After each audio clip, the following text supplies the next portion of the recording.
What if I told you there's a secret ingredient that can stop angry customers in their tracks, boost your tips by 20%, and build rock-solid team loyalty? Here's the kicker.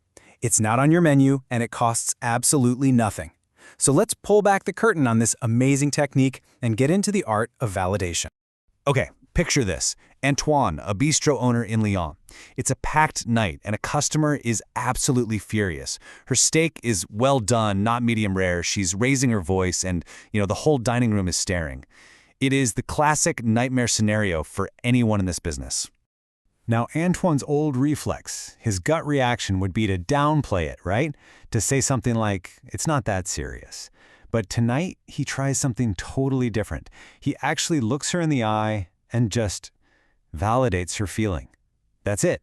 And in that moment, everything shifts from defense to understanding. And the result? It was immediate. The customer just calmed down instantly. But the real shocker came the very next week when she walked back in with a whole group of friends. Antoine had just accidentally discovered one of the most powerful tools in hospitality: validation. So what exactly is this superpower? Let's break down what validation really means, because it's way simpler and, honestly, way more profound than you might think. At its very core, validation is just the act of acknowledging someone else's feelings. That's all it is. It's not about you agreeing with them. It's not even about solving their problem right away. It's about sending one simple, powerful message, which you feel is legitimate, and I see it. And this is a really crucial point. Validation is the exact opposite of our natural instinct. When we say things like, "don't worry," or "it's nothing," we're basically telling the person their feelings are wrong. And psychologically, that feels like a rejection, which only makes things 100 times worse. The whole process really rests on 3 simple pillars. First, you have to truly listen. Then, you try to understand their point of view, even if you don't share it. And finally, you just accept their emotion for what it is, without any judgment. It's a simple flow. Hear, understand, and then accept. Now, when you actually start putting this into practice, the effects are, well, they're kind of remarkable. In fact, it's like you unlock these 5 superpowers of validation. And these aren't just feel-good ideas. They are real, tangible benefits that can completely change your restaurant. First off, it gives you the power to diffuse a conflict in seconds. You know the typical response, right? It just makes the customer feel dismissed, and the whole thing escalates. But the validation response, it shows you're on their team, and their anger just kind of melts away. Okay, next up, a superpower that directly hits your bottom line. It can seriously increase your tips.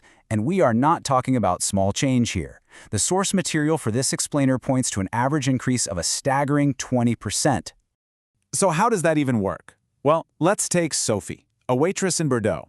Instead of just dropping off the check, she started validating her customers' enjoyment.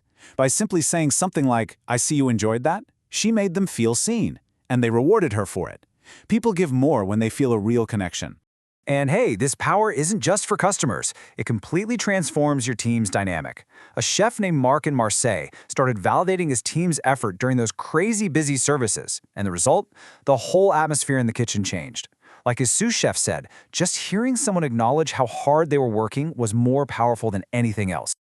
The 4th superpower is building real, genuine loyalty. Look, loyalty cards are a tactic, but validation, that's how you build a real relationship. Just think of a mother struggling with a crying baby. When a server validates her stress instead of just being annoyed, he doesn't just get a 5-star review. He creates a customer for life.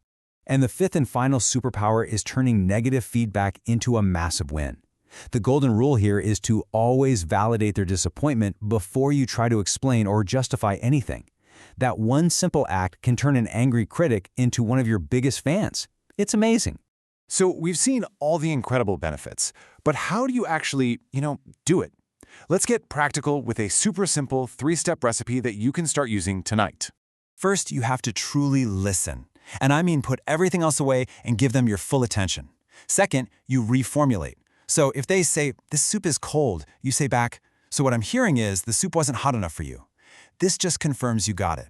And only then, as step 3, do you act and offer a solution. Now, there are a couple of huge mistakes to avoid. The first one is what I call fake validation. Saying "I understand" while you're looking at your phone is actually worse than saying nothing. Sincerity is everything here. People can spot a fake a mile away. And this one, oh man, this might be the biggest trap of all. Never, ever, ever follow your validation with the word but. When you say, I understand you're frustrated, but we're really busy, you just completely erase the I understand part. You've invalidated them all over again. Try using and instead. I understand you're frustrated, and here's what we're going to do about it. See the difference? And just to make this even easier, here's a little cheat sheet. 7 magic phrases you can start using tomorrow with both your customers and your team. Just think of these as some simple, powerful scripts to put validation into practice right away. So we have seen the what, the why, and the how. Now it is all up to you. It's your turn to take this idea from the screen and bring it into your kitchen and into your dining room. So I'm going to leave you with a challenge. Just for a second, imagine the ripple effect what happens when you make a real, conscious effort to validate just one customer and one teammate tomorrow. Because these changes aren't just some abstract idea, they are totally measurable.